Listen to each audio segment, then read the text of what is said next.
Good morning students, I am Krishna Kumar, your physics teacher. आज हम 12th physics का chapter 7 study करेंगे, दैट इज़ ऑल्टरनेटिंग करंट। अब chapter start करने से पहले हम स्टडी करेंगे कि ऑल्टरनेटिंग करंट हमारा होता क्या है।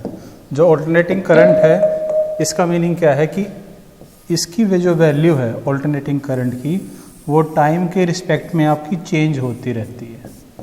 इसकी वैल्यू टाइम के रिस्पेक्ट में चेंज होगी। जैसे पहले 0 से इंक्रीज होगा, फिर डिक्रीज होगा, फिर रिवर्स डायरेक्शन में चेंज होगा और इस तरह से फिर अपने आप को रिपीट भी करेगा ये।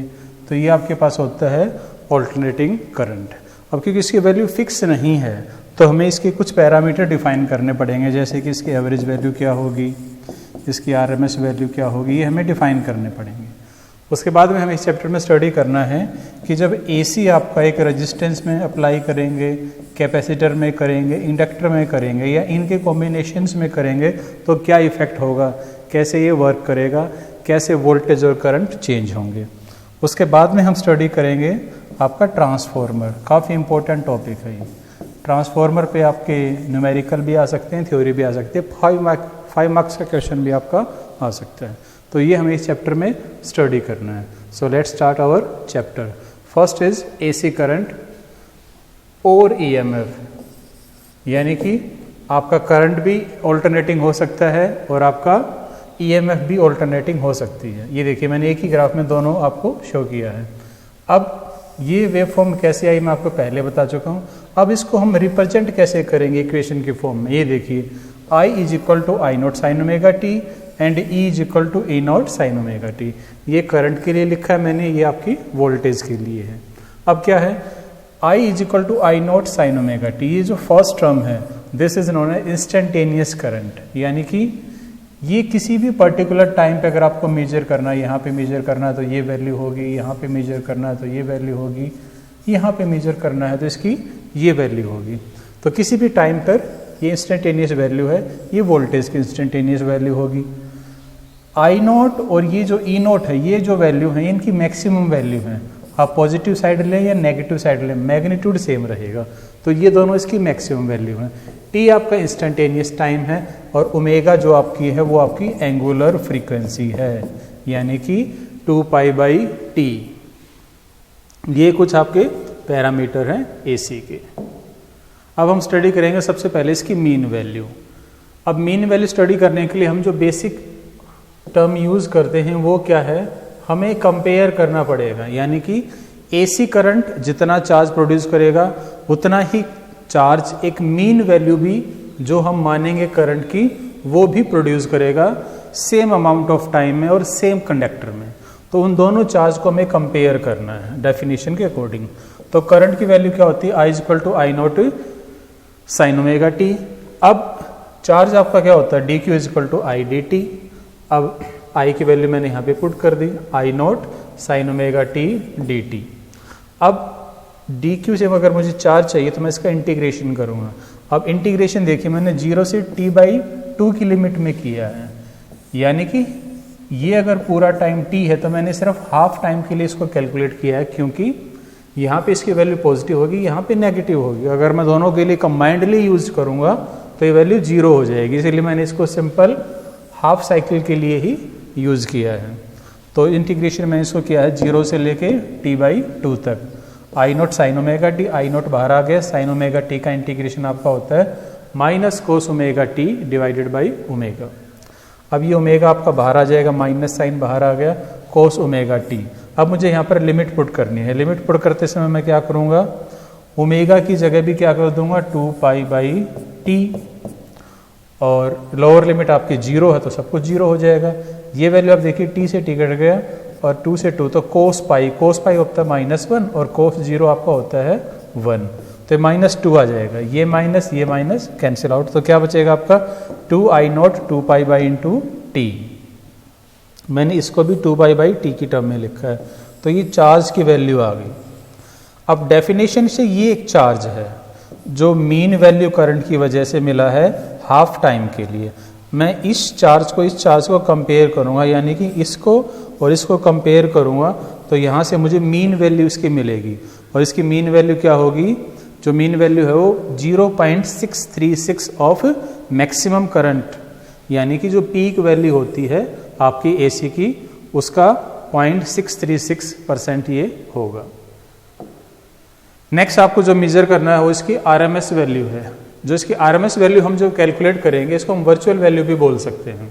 अब ये क्या होगा, अगर यहाँ पे जो मैं डेफिनेशन यूज करूंगा वो होगा आपका same amount of heat produce, यानी कि एक एसी करंट जितनी हीट प्रोड्यूस करेगा उतनी ही एक आरएमएस वैल्यू ऑफ करंट भी हीट प्रोड्यूस करेगा सेम कंडक्टर में और सेम टाइम पीरियड के लिए।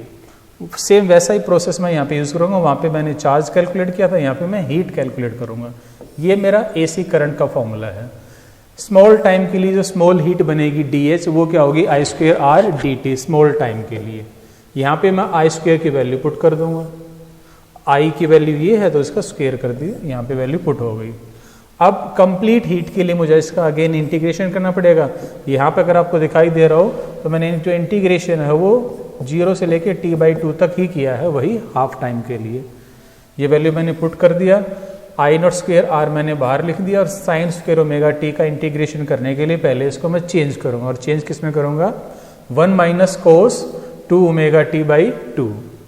अब इसका मैं आसानी से इंटीग्रेशन कर सकता हूं, कैसे, 2 को मैंने बाहर लिख दिया यहाँ पर, उसके बाद में अंदर क्या बच गया आपका 1 - cos 2ωt dt। ब्रैकेट को ओपन करने के बाद ये बचेगा, dt का इंटीग्रेशन t होता है और आपका cos का होता है माइनस साइन।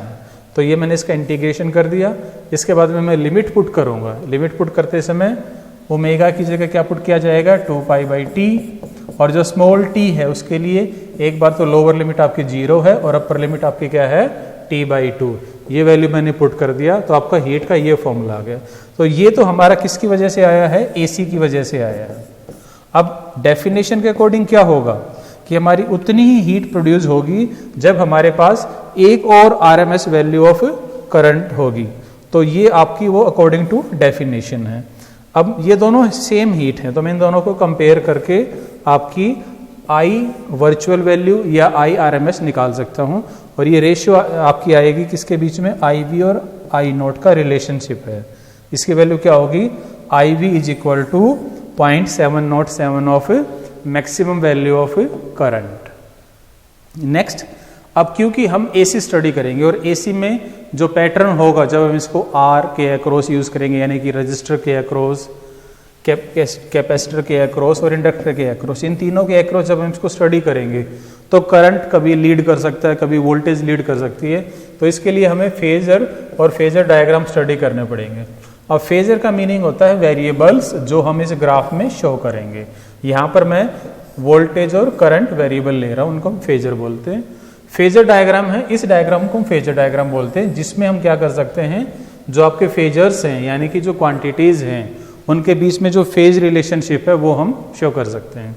अब यहाँ पे मैंने एग्जांपल के लिए क्या किया है, E = E0 sin ωt और I = I0 sin ωt plus phi, यानी कि फाई एंगल से आपका जो करंट है वो लीड कर रहा है किसको, वोल्टेज को। यही मैंने यहाँ पे शो करने की कोशिश की है। ये आपकी वोल्टेज है और जो करंट है इसको लीड कर रहा है बाई एन एंगल फाई। तो फेजर का मीनिंग है क्वांटिटीज और फेजर डायग्राम का मीनिंग क्या है, एक ऐसा डायग्राम जो क्वांटिटीज का फेज डिफरेंस आसानी से रिप्रेजेंट कर सके।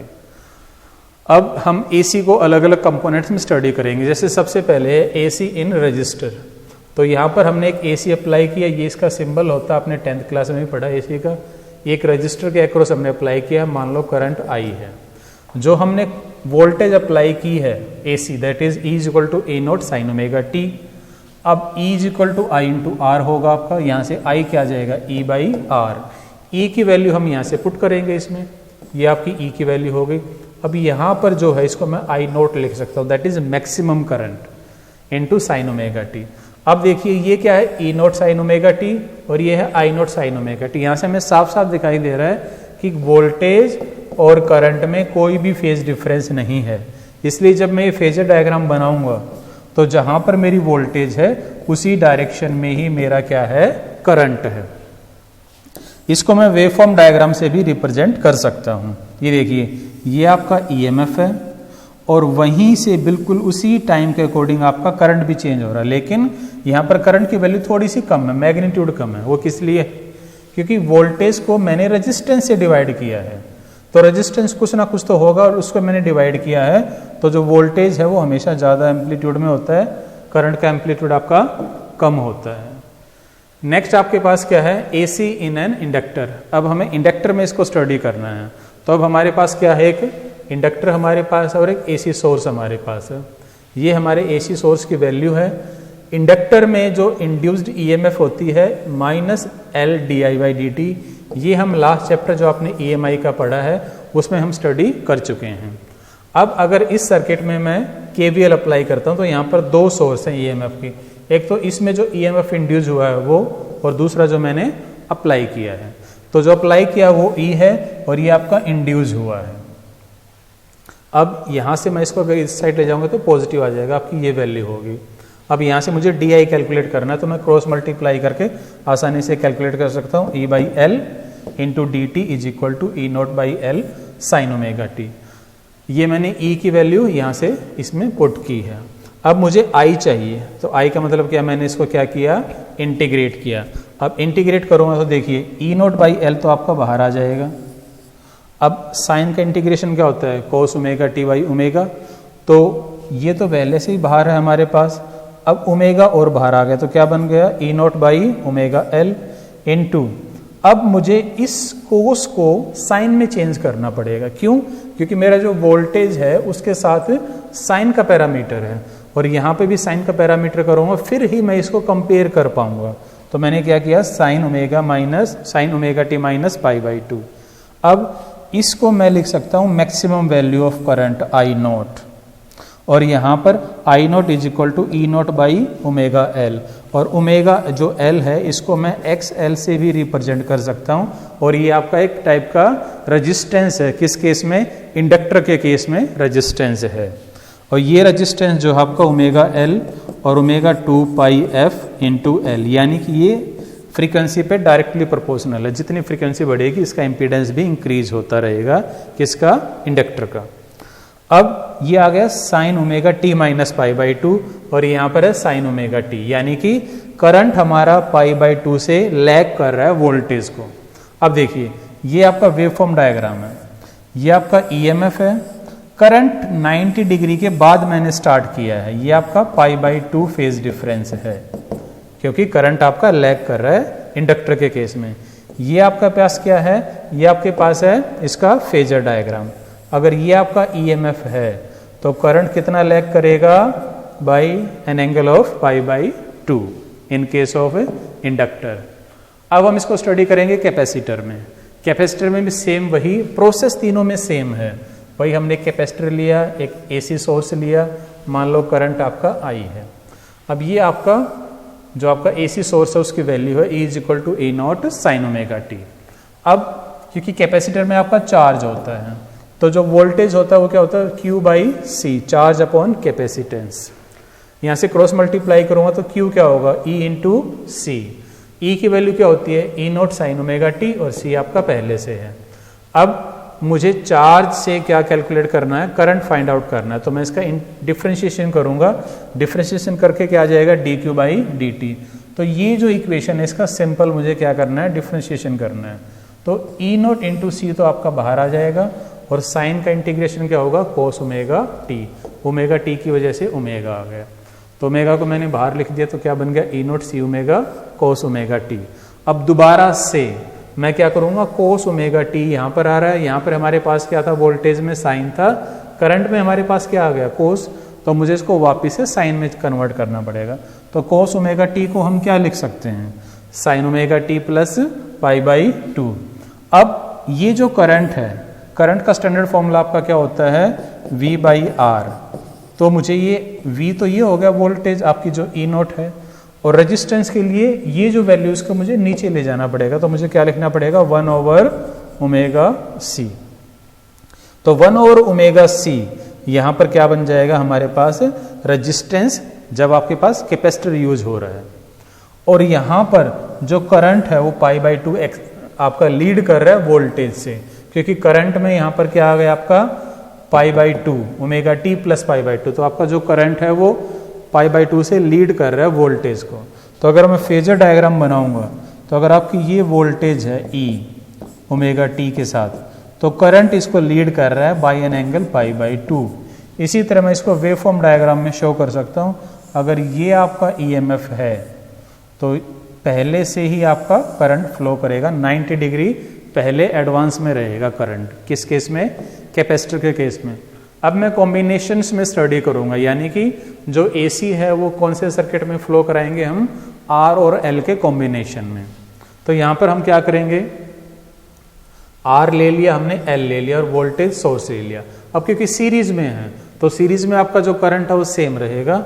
जो वोल्टेज है इंडक्टर के अक्रॉस वी एल है, रजिस्टर के अक्रॉस वी आर है, ये मैंने यहाँ पे लिख दिया।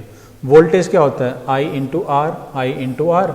जो आपका इंडक्टर का रेजिस्टेंस क्या है? एक्स एल, अभी हमने पढ़ा है लास्ट स्लाइड पे ही।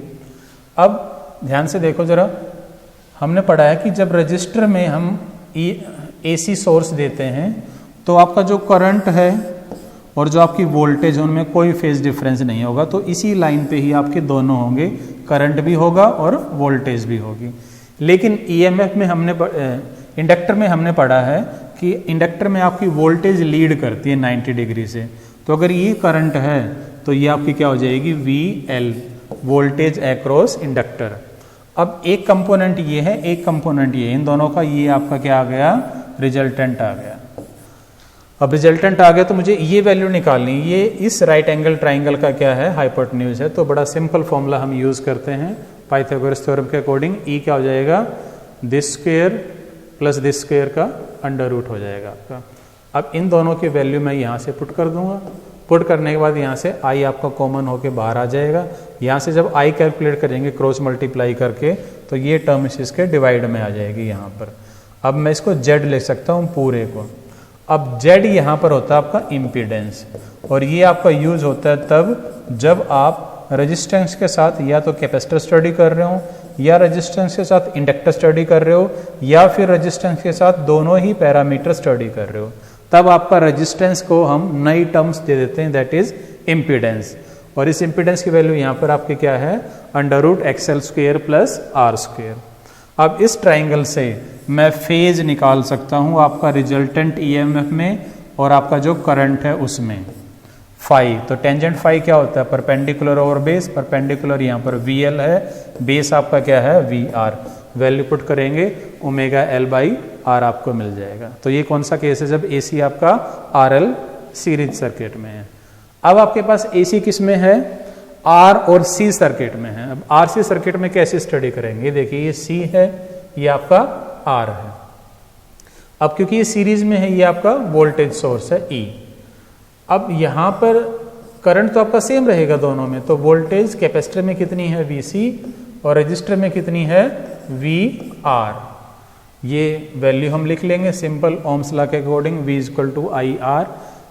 यहां पर ये है मैंने लिखा एक्सी, और एक्सी क्या है? रजिस्टर है कैपेसिटर के लिए, है रजिस्टर ही, लेकिन ये किसका है? कैपेसिटर का है। अब यहां पर इसका फेजर डायग्राम देखिए। अगर आपके पास रजिस्टर है, ये जो रजिस्टर है, इस केस में जो आपका करंट है और जो आपकी वोल्टेज है वो सेम फेज में रहेंगे। दूसरा आपके पास क्या है? कैपेसिटर। अब कैपेसिटर में क्या होता है? आपका जो करंट है वो लीड करेगा, वोल्टेज पीछे आ जाएगी। तो ये आपकी वीसी है, ये वीसी है, ये वी आर है। मुझे इन दोनों का रिजल्टेंट चाहिए, तो ये इन दोनों का रिजल्टेंट आ गया।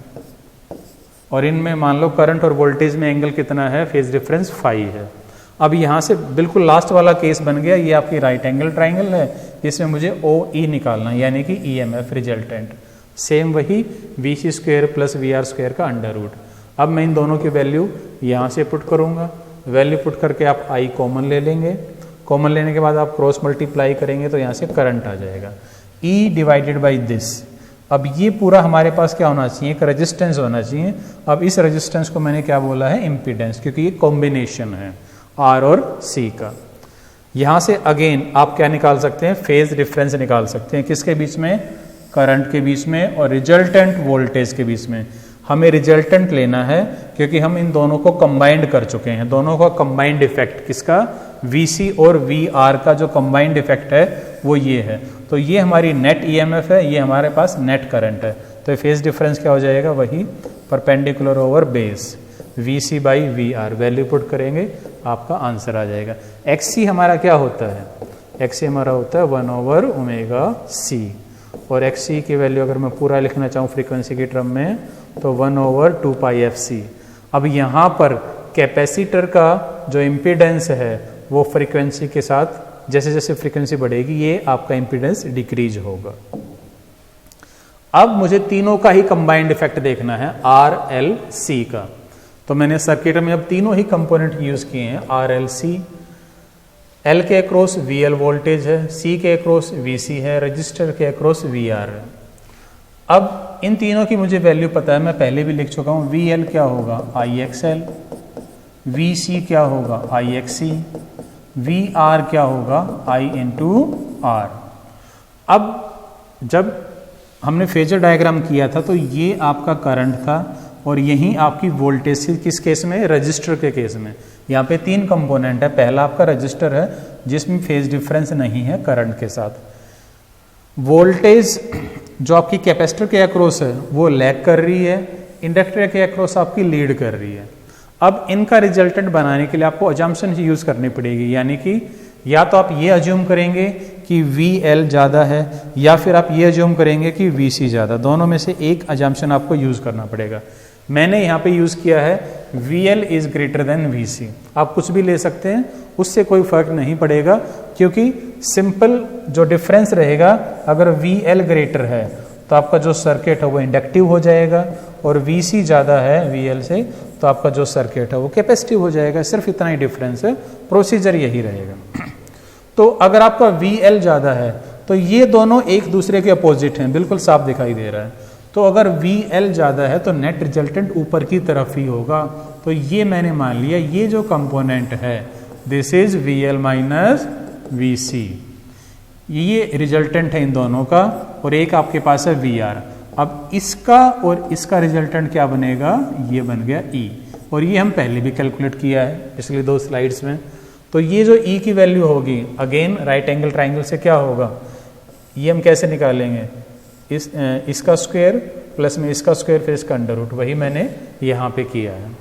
अगेन अब मैं इन तीनों की वैल्यूज यहाँ से पुट कर दूंगा, यहाँ से दोबारा से I कॉमन लूंगा और यहाँ से I क्या आ जाएगा, इसको मैं इधर क्रॉस मल्टीप्लाई करके ये आपका I आ जाएगा। और ये जो सारी वैल्यू है एक टाइप का रेजिस्टेंस है जिसको मैंने कॉम्बिनेशन होने की वजह से इम्पीडेंस अज्यूम किया है।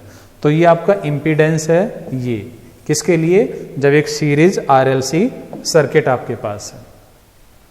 अब इस सीरीज सर्किट में एक रेजोनेंस कंडीशन होती है, सीरीज LCR सर्किट में एक रेजोनेंस कंडीशन होती है, और इस कंडीशन पे आपका सर्किट में करंट होता है मैक्सिमम और जो आपका इम्पीडेंस होता है वो होता है आपका मिनिमम। अभी होगा कैसे, देखो जरा, ये वैल्यू हम पढ़ चुके हैं, बिल्कुल लास्ट स्लाइड की लास्ट लाइन है, I is equal to E by Z, that is E divided by impedance की वैल्यू। अब मैंने आपको बताया था कि जो XL है और एक आपका XC है, XL डायरेक्टली प्रोपोर्शनल है और जो XC है वो inversely proportional to the frequency है। तो अगर हम जो हमारा सोर्स है AC का उसकी फ्रीक्वेंसी अगर हम चेंज करेंगे तो एक टाइम ऐसा आएगा कि इन दोनों की वोल्टेज कौन सी, ये देखिए आप, VL और VC दोनों सेम हो जाएंगी, दोनों क्या हो जाएंगी, सेम होंगी। और अगर ये दोनों सेम होंगी तो देखिए ये दोनों एक दूसरे को क्या करेंगे, कैंसिल आउट कर देंगे। उस टाइम पर सिंपल आपके पास क्या रहेगा, एक रेजिस्टेंस या रेजिस्टिव कंपोनेंट रहेगा। तो जब ये दोनों बराबर हो जाएंगे रेजोनेंस फ्रीक्वेंसी पे, उसको हम ओमेगा नोट से रिप्रेजेंट करते हैं। उस टाइम पर क्या होगा, XL is equal to XC, और XL क्या होता है ओमेगा नोट L, और XC क्या होता है 1 ओवर ओमेगा नोट C। ये वैल्यू आपकी आ जाएगी, क्रॉस मल्टीप्लाई करके आप यहाँ से ओमेगा की वैल्यू निकाल सकते हैं, जो आपके पास आ जाएगी 1/√LC। ये एंगुलर फ्रीक्वेंसी, आप इसको सिंपल फ्रीक्वेंसी की टर्म में भी कन्वर्ट कर सकते हैं 1/2π√LC से।